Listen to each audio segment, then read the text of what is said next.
Hello, what's up mga bossing at idol ko? Welcome back sa panibagong vlog.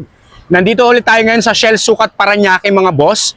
Magbablog ulit tayo ng quality at well-maintained na Toyota Camry mga bossing. Sa mga naghanap dyan ng pang-executive na sedan, meron tayo ditong fresh na 2009 Toyota Camry 2.4G. Automatic transmission, gas yung engine nito, odometer, 122,000 km ang tinakbo nito. Price nito, 298,000 kasama na po ang transfer of ownership. As per owner, sinabihan ko siya na September na rin po ito, magsi-September na. So pag once na may kumuha nitong unit natin, kasama na po ang transfer sa presyo at registration po hanggang 2027 mga bossing at idol ko. Ganda po ng kulay nito, pearl white ang kulay, used but not abused, galing ng first owner. May dalawang original na susi, may manual and booklet, tapos andyan pa po pati sales invoice, lahat ng history galing Toyota, meron pa po tayo dyan mga bossing at idol ko.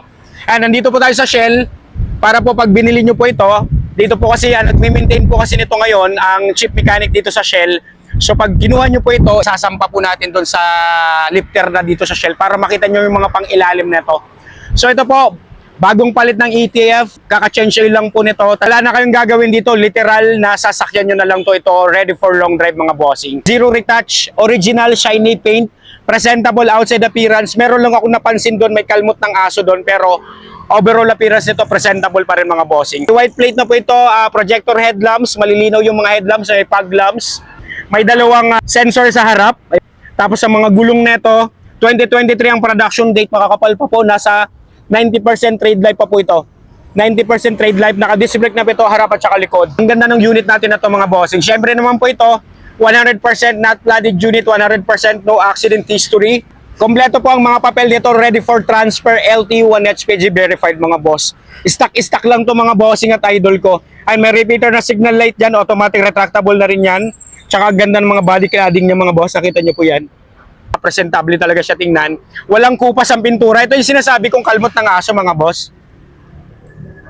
Yan, pero hindi po siya pininsilan ng konti, pero hindi na po pinaretouch para urig-urig lang po yan. Zero retouch po yung body niyan. Pero hindi naman po siya pangit tingnan mga bossing. Ayan, yan lang po yan. Sa 2009 model, normal lang po yan. Pero dapat kung walang kalmot ng aso yan, mas maganda talaga tong unit natin. Pero nasa sa inyo po kung ipaparetouch nyo. Kung eto kasi hindi na po pinaretouch ng may-ari kasi gusto niya original shiny paint lang ito. Ayan, check nyo naman po dito. Mga bubong, wala pong kupas. Mga salamin lahat, stock Toyota. Wala pong binabago dito. And tapos yung mga taillight niya, nakikita nyo kung gaano kaayos yung taillight niyan. Tapos may 4 na reverse parking sensor. Pasok sa budget to na pang executive car, maayos na maayos yung unit natin at hindi naman po ako mapapahiya sa inyong mga bossing. Ganon din sa side na to, wala pong mga hindi maganda tingnan na pintura. Wala pong faded dyan mga bossing. Kaya sa mga naghahanap nito, pwede nyo pong puntahan dito sa Shell. Only check, only scan, only test drive. Ganon naman po ako pag nag-check. Sa akin pa lang po on my part, talagang inaayos ko na po ang pag-check ng unit natin para naman po sa mga kababayan natin naghahanap ng maayos na sasakyan, hindi po ako mapapahiya sa inyo. Talagang sulit yung magagamit ng mga bossing. And kahit po pag may mga minor akong nakikita o may issue ako nakikita, talagang sinasabi ko na po sa may-ari po, lalong-lalo na po dito sa chief mechanic ng Shell. Siya po nagme-maintain nito kaya wala po tayong masasabi sa unit. Makina maayos, condition to, ready for long drive. Literal na gas and go na lang to. So wag na natin patagalin to mga bossing. Check na po natin yung interior nito. Ayan, kita nyo naman yung sidings niyan. Sa 2009 model kung paano na-maintain to. Stock matting nandyan pa. Isa lang po ang nakita kong na-upgrade dito. Nagkaroon lang po ito ng leather seat cover. Ayan, pero kahit daw alisin yung leather seat cover, buong buo yung mga upuan na fabric niyan na stock. Ayan, yung steering wheel, meron na tayong steering wheel cover. Multi-function steering wheel mga boss. Meron na po itong cruise control. Tsaka ito po ang kagandahan sa unit na to. Ito yung mga pure Japan natin na talagang magaganda po yung quality na gawa. All power and all mechanism working well. Lahat ng bintana gumagana po yan. Automatic retractable side mirror working po yan. Ayan, kabilaan. Automatic retractable side mirror natin. Tsaka yung power mirror natin gumagana rin po yan. Stock stereo.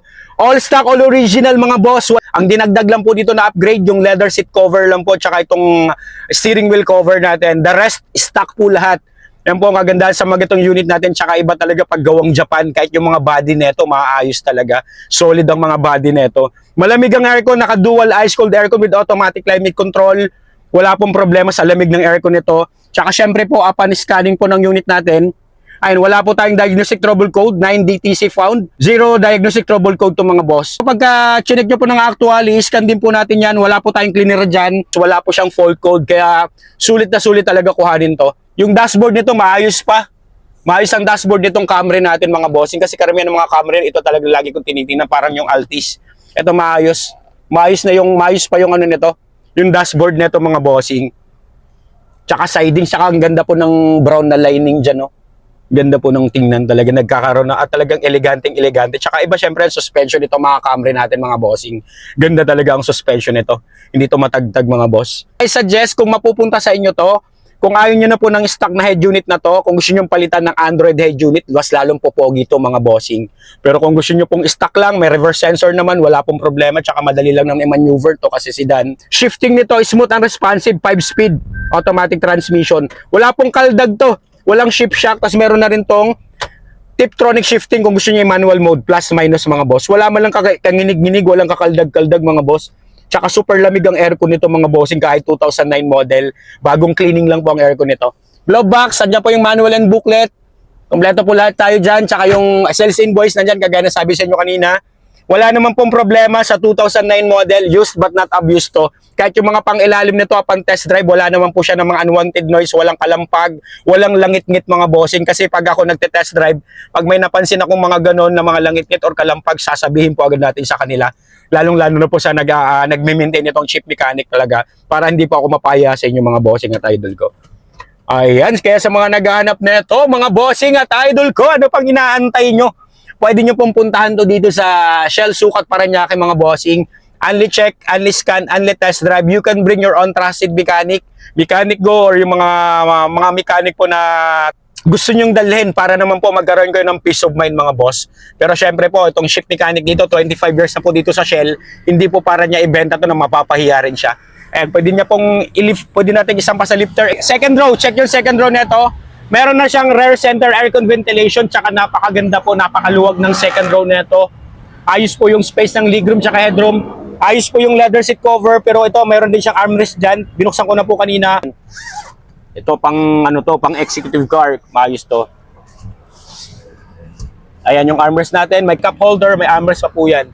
Kaya sa mga kababayan natin naghahanap nito, sigurado naman po akong hindi ako mapapahiya sa inyo.